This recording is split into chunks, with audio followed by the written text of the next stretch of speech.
एकादशी व्रत की कथा बताई गई, एकादशी व्रत का नियम बताया गया। एकादशी के दिन अन्न में पाप का निवास होता है। सबको पृथ्वी पर आने का एक समय है। जैसे संध्या का समय जो है वो महादेव का, इसलिए कहते हैं कि संध्या के समय पर भोजन नहीं करना चाहिए, संध्या के समय पर सोना नहीं चाहिए, संध्या के समय पर गलत काम नहीं करना चाहिए, संध्या के समय केवल एक ही काम करो, क्या भजन करो, क्यों महादेव विचरण कर रहे हैं। प्रातःकाल समय ब्रह्म मुहूर्त विष्णु भगवान का होता है, इसलिए उस समय भी कहते हैं कि जग करके विष्णु भगवान को प्रणाम करना चाहिए। मध्याह्न समय जो है वो ब्रह्मा जी का होता है, संध्या समय जो है महादेव का होता है। बाकी आप ज्योतिष शास्त्र और उसके अनुसार देखेंगे तो हर नक्षत्र का एक समय है पृथ्वी पर आगमन का। एक दिन पाप ने भगवान से कहा कि मुझे भी पृथ्वी पर स्थान दे दो। बोले तुम तो हो ही पृथ्वी पर, कितने कामों में तुम्हारा निवास है। बोले नहीं, आपके द्वारा व्यवस्थित एक ऐसी भाव हो जिसमें कभी कभी वैष्णवों को भी मेरा प्रकोप देखना पड़े, ऐसा कोई मुझे भी स्थान प्रदान कीजिए। भगवान बोले देखो, वैष्णवों को कभी पाप लगेगा नहीं, लेकिन फिर भी तुम्हारी ज्यादा इच्छा है कि हम तुमको कोई स्थान प्रदान करें। एकादशी के दिन अन्न में निवास करो, और एकादशी के दिन अन्न में पाप निवास करता है। लेकिन एक बात बहुत ध्यान से सुनिएगा, एकादशी के दिन अन्न पाने से पाप लगता क्या है। आपने किसी का हृदय दुखाया तो हृदय दुखाने का पाप लगेगा, किसी को मार दिया तो उसको पीड़ा देने का पाप लगेगा, गलत खाया गलत पिया तो गलत खान पान। एकादशी पर क्या पाप लगता है? पाप होता कौन सा एकादशी वाले दिन? बहुत ध्यान से सुनिएगा। जो पाप आपने गंगा स्नान से नष्ट किए हैं, जो पाप आपने पुण्य करके नष्ट किए हैं, जिन पापों को आपने प्रायश्चित करके नष्ट कर दिया है, एकादशी के दिन अन्न सेवन करने से नष्ट किए हुए पाप पुनर्जीवित होते हैं। इसलिए उस दिन अन्न नहीं सेवन करना चाहिए। नया नहीं लगेगा, पुराना जो खत्म हुआ है वो दोबारा रिन्यू हो जाएगा एकादशी के दिन अन्न सेवन करने से। तो एकादशी न्यू पाप नहीं लगाती, रिन्यू करती है पुराने पापों को। इसलिए उस दिन अन्न सेवन नहीं करना चाहिए।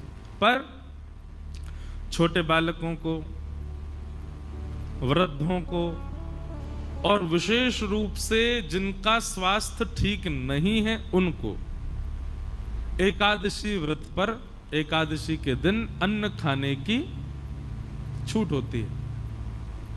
लेकिन उसमें भी उनको चावल नहीं खाने चाहिए, क्योंकि चावल तो है वो तो पूर्ण अन्न माना जाता है, वो पूर्ण अन्न का स्वरूप है, उसका तो सेवन करना ही नहीं चाहिए। वो ज्यादा से ज्यादा रोटी पा सकते हैं, सब्जी, चावल नहीं। ये तो था एक भाव कि एकादशी के दिन अन्न क्यों नहीं खाते। पर एक भाव मैं अपने मन से बताया करता हूं। एकादशी क्या है?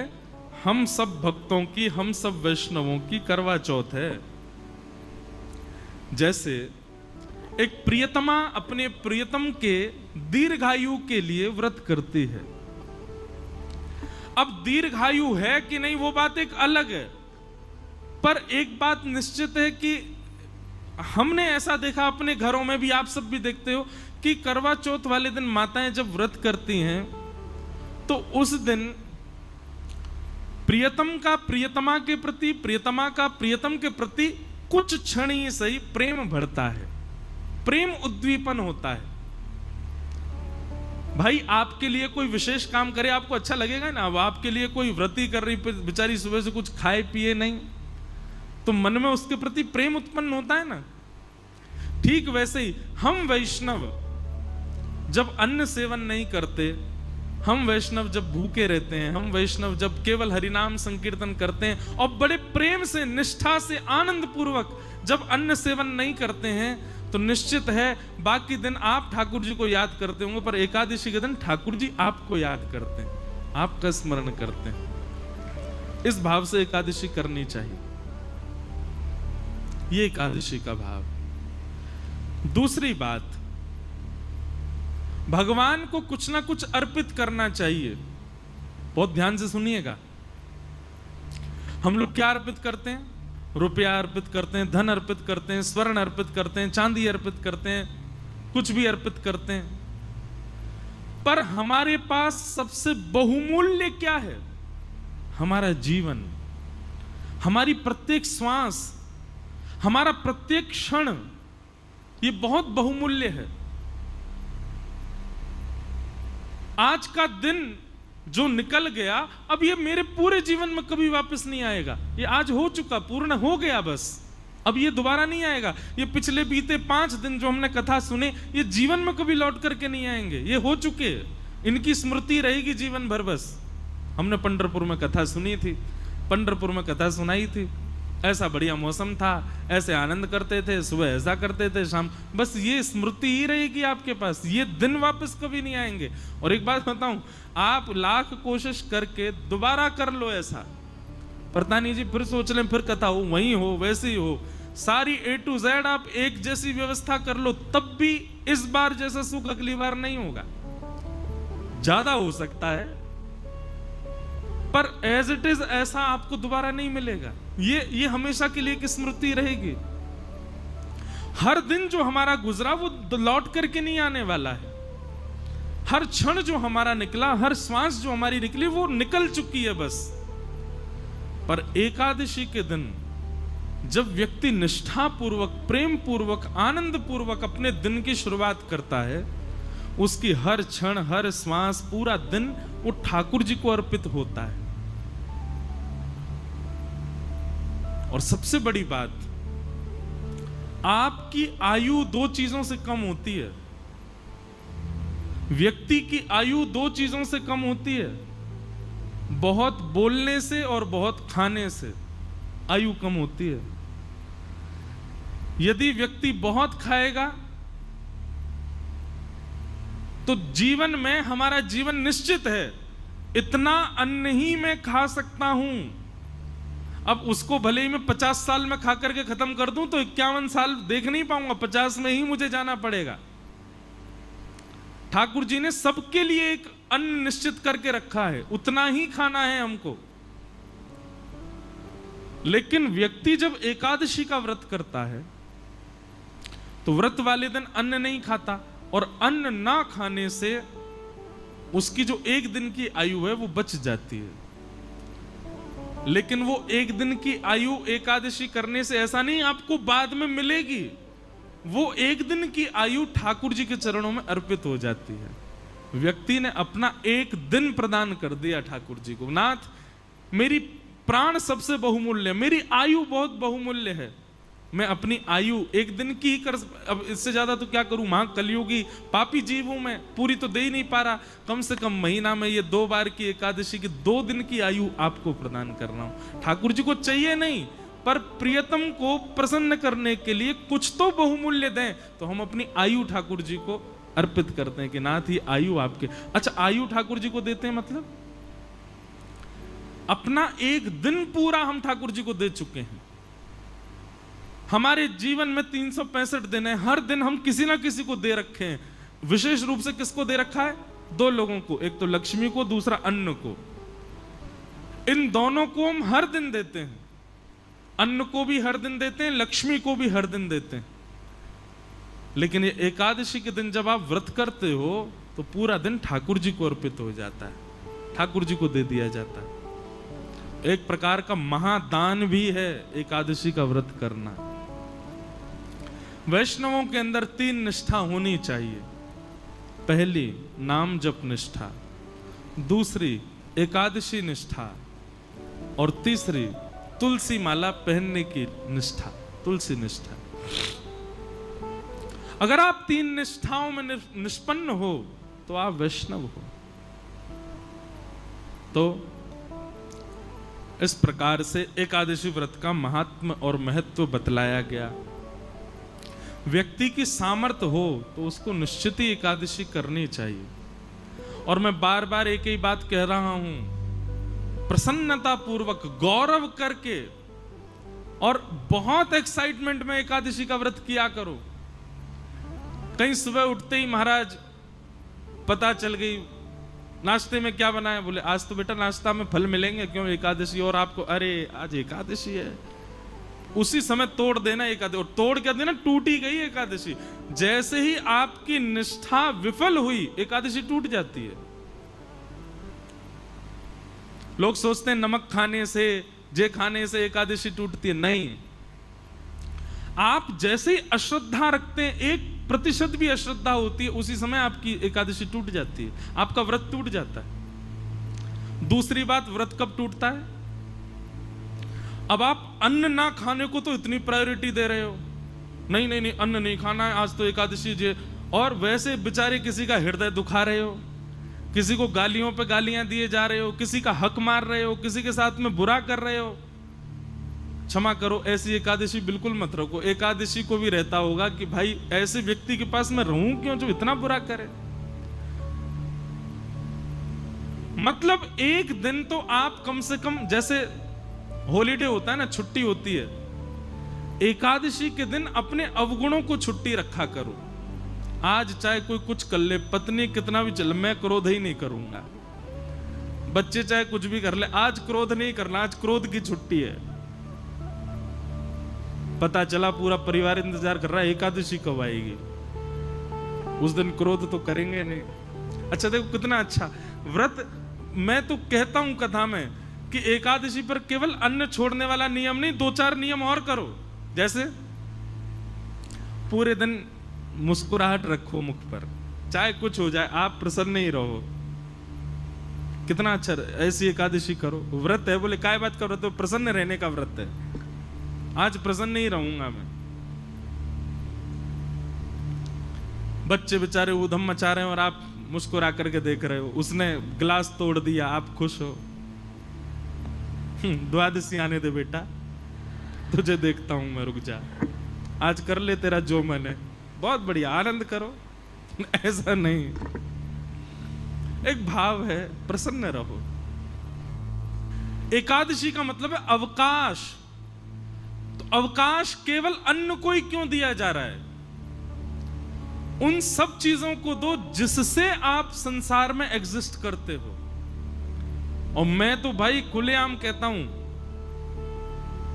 आज की डेट में अन्न छोड़ना कोई बड़ी बात नहीं है। बच्चे, आजकल के बच्चे 2-2 बजे तक तो वैसे ही भोजन नहीं करते, आधा एकादशी तो उनकी रोज ही होती है।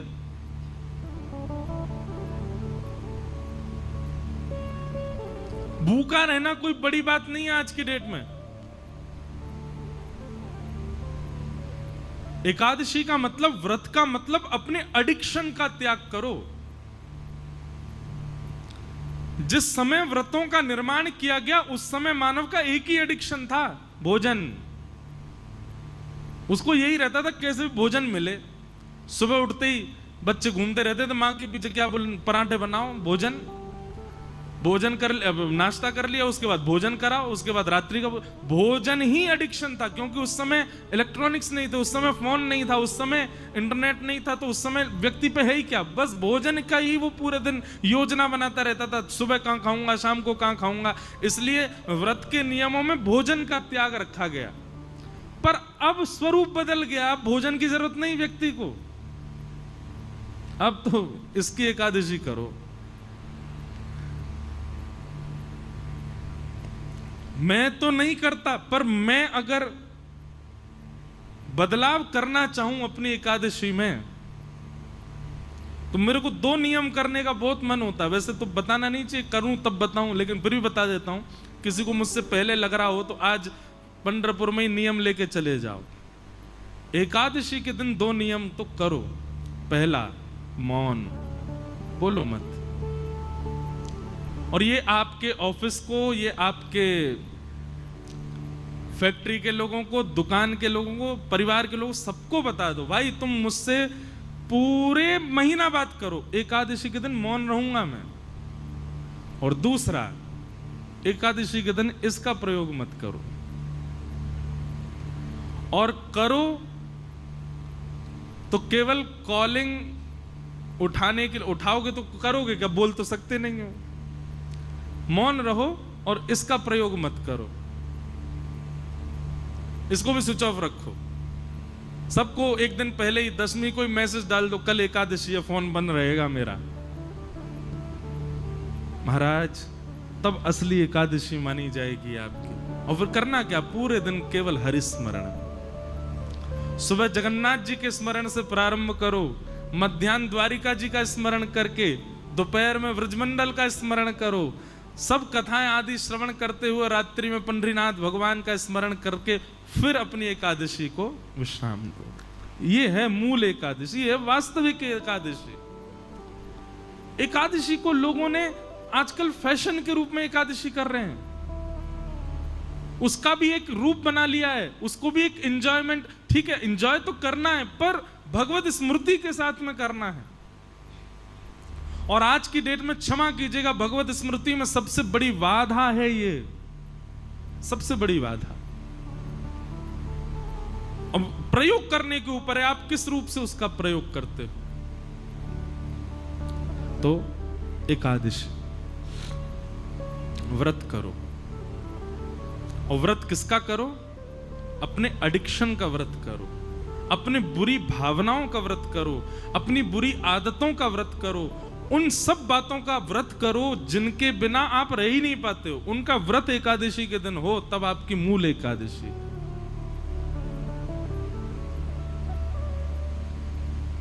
और अंतिम बात, एकादशी व्रत में इतनी सामर्थ्य है कि यदि निष्ठा से कोई व्यक्ति एकादशी व्रत पालन करे तो एकादशी व्रत के प्रभाव स्वरूप एकादशी के ही दिन भगवत धाम परायण होगा उसका, वो पृथ्वी से एकादशी को ही जाएगा। और ये मैंने अपने आंखों से देखा, अनुभव किया है। बड़े बड़े भजनानंदी, बड़े बड़े वैष्णवों की आप तिथियां देखो, वो एकादशी को ही जाते हैं। और एकादशी को जाने का मतलब क्या है, स्वयं शंख चक्र गदा पद्मधारी नारायण ही उनको लेकर के गए हैं, ये इस बात का प्रमाण है। तो एकादशी व्रत में बहुत निष्ठा, एकादशी को सामान्य नहीं। पर अब बात आ जाए, हमने भी अभी शुरू की, पहले मैं भी नहीं रह पाता था, मुझे व्रत नहीं रहा जाता, पर बाद में धीरे धीरे समझ में आने लगी बातें, तो फिर रहना प्रारंभ किया। सौभाग्य करके व्रत रहते हैं।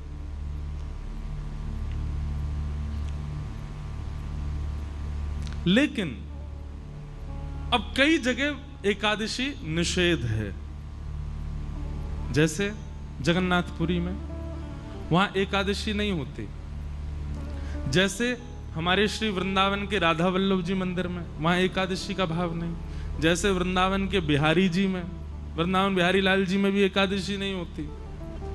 हरिदासी परंपरा, हरिवंशी परंपराओं में एकादशी का भाव नहीं। लेकिन वही बात आ गई ना, एकादशी के दिन वहां पर अन्न सेवन का विधान है, पर आपका व्रत तो अब अन्न है ही नहीं ना, आपके तो दूसरे व्रत चल रहे हैं। आपको तो फोन का व्रत करना है, आपको तो मौन का व्रत करना है। तो कहीं आपने जगन्नाथपुरी जाकर के ये कहा यहां तो एकादशी है, यहां तो कोई दिक्कत ही नहीं है, नहीं, वहां दूसरे व्रत करने हैं, वहां अन्न का नहीं करना, अन्न तो पाना है वहां पर वहां ये दूसरे अपने अपने बुरे विचार, अपने बुरे भाव, अपने बुरे एडिक्शन, आपकी जरूरतें, उन सब की एकादशी तो वहां कर सकते हो। अन्न का ही तो निषेध है, अन्न तो पाना पड़ेगा जगन्नाथपुरी में। पर ये चलाना कोई ऐसा तो है नहीं कि एकादशी उल्टी लटके, यहां तो फोन चला ही सकते हैं, ऐसा नहीं। तो चाहे राधा वल्लभ जी मंदिर में हो, चाहे हमारे बिहारी जी हो, चाहे श्री जगन्नाथपुरी हो, या और कहीं भी जहां भी एकादशी का विधान नहीं है, वहां अन्न सेवन की आज्ञा होगी, आप अन्न वहां पा सकते हो। पर बाकी की एकादशी इंद्रियों की तो आप वहां भी कर सकते हो, और करनी ही चाहिए, नहीं करोगे तो अपराध लगेगा। अच्छा एक बात बताएं, अगर आपने ये सब बातें अभी हमसे नहीं सुनी होती कि एकादशी के दिन केवल अन्न नहीं बाकियों का भी व्रत किया जाता है, तो अभी तक आपको दोष नहीं लगता। लेकिन आज आपने सुन लिया है, अब अगर अगली एकादशी पर आपने ये व्रत नहीं किए तो दोष लगेगा। आप जानो आपका काम आप होगे, गलत आए कथा में आज तो।